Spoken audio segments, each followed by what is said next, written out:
start the show. Hi, Tanis. Hi. Welcome to Yarn on the House.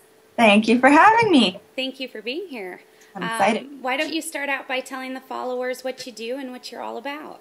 Okay, well, my name is Tanis, and I have a hand-dyed yarn company called Tanis Fiber Arts. It's me and my husband, a little family-run company with help from my mom, and my good friend Julie helps us out as well.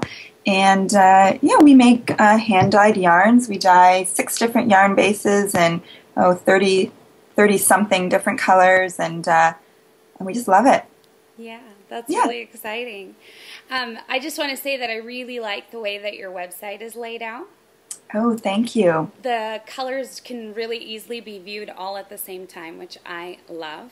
So much nicer for a knitter that way, I think. Yes. Well, as a knitter and a yarn shopper myself, an online shopper, the website was a long time. Took a lot of planning. My husband and I did it. We did it ourselves, and we looked at so many websites and just the easiest way that I thought to shop. And you know, I like to work with multiple colors at a time sometimes. You know, or if you don't know what color you want, you know, it's like, instead of opening up multiple windows and trying to look on your screen to compare them, which one's your favorite, I thought, yeah, I'd like to be able to see them all at once. And then the different yarn bases take the dyes differently. So representing all the different bases in each color I thought was important too. So hopefully, I'm glad to hear that you like it. Yeah, it's really well laid out. As a shopper, it's super easy to take a look and kind of see what all the colors look like, and your eyes, where they go, which ones you like the best. And yeah, it's great. So not to mention your colors are really, really beautiful. Oh, thank you. I'm a sucker for semi-solids and beautiful layered colors, and you work magic on the yarn. So thanks. Thank you very much. Can you tell us a little bit about your the yarn bases that you offer and the colors? Sure. Well, the yarn bases, like I said, I'm first and foremost a knitter. I knit all the time. And so it was really important to me when choosing bases to choose bases that I like to knit with. I live in a colder climate. I'm from Montreal, so I knit a lot with wool or wool blends. So that's why I have a lot of wool yarns and a lot of superwash yarns, because I'm just a very practical girl at heart, I guess. I like to be able to, you know, easy maintenance. I knit a lot for gifts. I love to knit for my nieces and nephews and my cousins and people who I find, you know, superwash tends to help in that department. When you're giving a gift, you don't want to give somebody a gift that they're going to ruin the first time they go to wash it. And so our yarn bases, we started off with a merino nylon sock yarn, just a super sturdy, practical. I use it for everything. It's also really soft, so I use it for baby stuff a lot. And then trying to get all my bases covered. We have an Aran weight yarn, superwash merino, a really nice DK, a lace weight. And then once we sort of had all the weights covered, or not every weight, but a lot of weights covered in the superwash merino, I moved on to a couple more luxurious, some perky special yarns. So we have the merino cashmere nylon fingering weight yarn, which is super nice with the cashmere. And then we have a really nice 100% mulberry silk yarn, which is a real treat. Yeah, that very luxurious. Yeah, I've seen some of your projects that have been knit up. It's really fun. I like that one a lot. It's just, as much as I have a soft spot for wool, I love my wool yarns, but silk is just I don't know. It's an amazing fiber, It's really special, so that's a fun one too. And we and then all the colors, I love bright colors. I love saturated colors, but I also, a word that I use a lot to describe my yarns, or at least what we're always going for, is dynamic. I like, you know, it's blue. Well, obviously I'm going to go with blue because blue happens to be anybody who reads my blog or sees what just looking at my colorways, you can tell I kind of have a soft spot for the blues. And so I like it to have, like, a blue will have dark blue, light blue, greeny blue, purpley blue, all in one. You don't know what you're getting. Every stitch is a little bit different, but then at the end, at least, they're still semi-solids. They're not, like, crazy, but they're dynamic and layered. Yeah, they're a lot of fun. Yeah, they're very beautiful. So you also design knitting patterns as well. Yes, I'm venturing into the design side of things a little bit.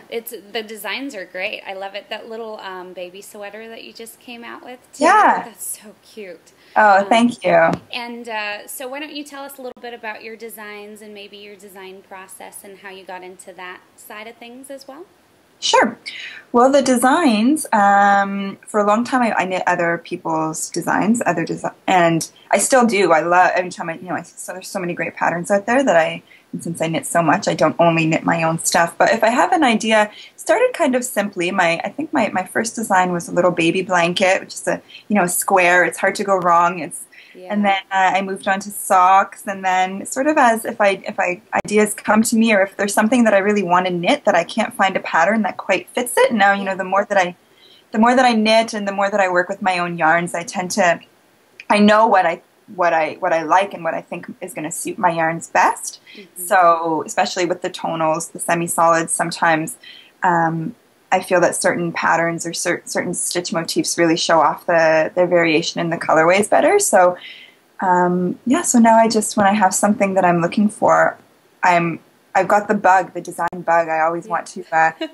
These days now, if there's something that I want to knit, like I had a friend who's expecting a baby, and I wanted to knit her a baby sweater, and I had an idea in my mind of what I wanted to do, and then I went on Ravelry and I was looking for patterns.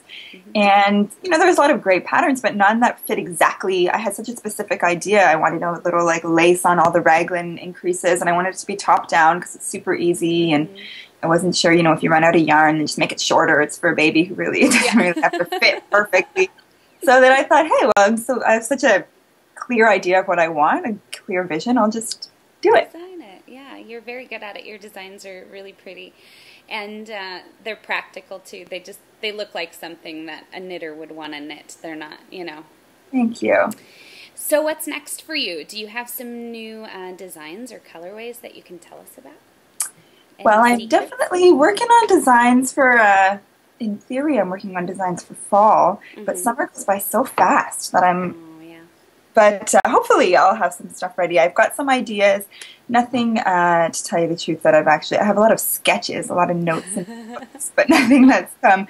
I really like to work with a couple colors at a time. I think that's one of the beauties of the tonals in the hand-dyed yarns, the semi-solids, is that they really work nicely together, and they can really bring out the different colors within one color. You're working with just two colors at a time, but depending on what you pair them with, they make different nuances and the tones pop. So I'm working on some. Sorry, That's okay. Just went dark. My screensaver just went on. Working on some patterns for fall for. I'm thinking accessories, easy projects, fun projects. Because also, with the hand-dyed yarns, I know they're not in everybody's budget. So making sweaters and making blankets and making fun big projects, though they're a lot of fun for me. And I happen to have all this yarn on hand, so I can do it. But I know it's, I like to do, I'm working on some littler projects that make things a little bit more attainable for all the knitters out there. Yeah, I love that. That's great. So I always like to ask this, why do you knit? Ooh. Good question. Because I can't sit still without moving my hands. I don't know. I learned how to knit when I was about 6 years old. Knit a little bit as a kid, but didn't. And then as a teenager, took it up again and knit just garter stitch scarves until I was sick of it, I guess, literally, and then kind of dropped it a little bit again, and then picked it up again in university. And I think I knit because I'm addicted to it. I can't not knit. I can't be sitting and not knitting. I'm uncomfortable. I can't be sitting and watching TV and not, because I have to. Because you have to. That's a great answer. I love it. Why do you knit? Because you have to. It's not a choice anymore. Yeah. Well, especially now that you have a business. That's I suppose, yeah. More because I just love it. Yeah.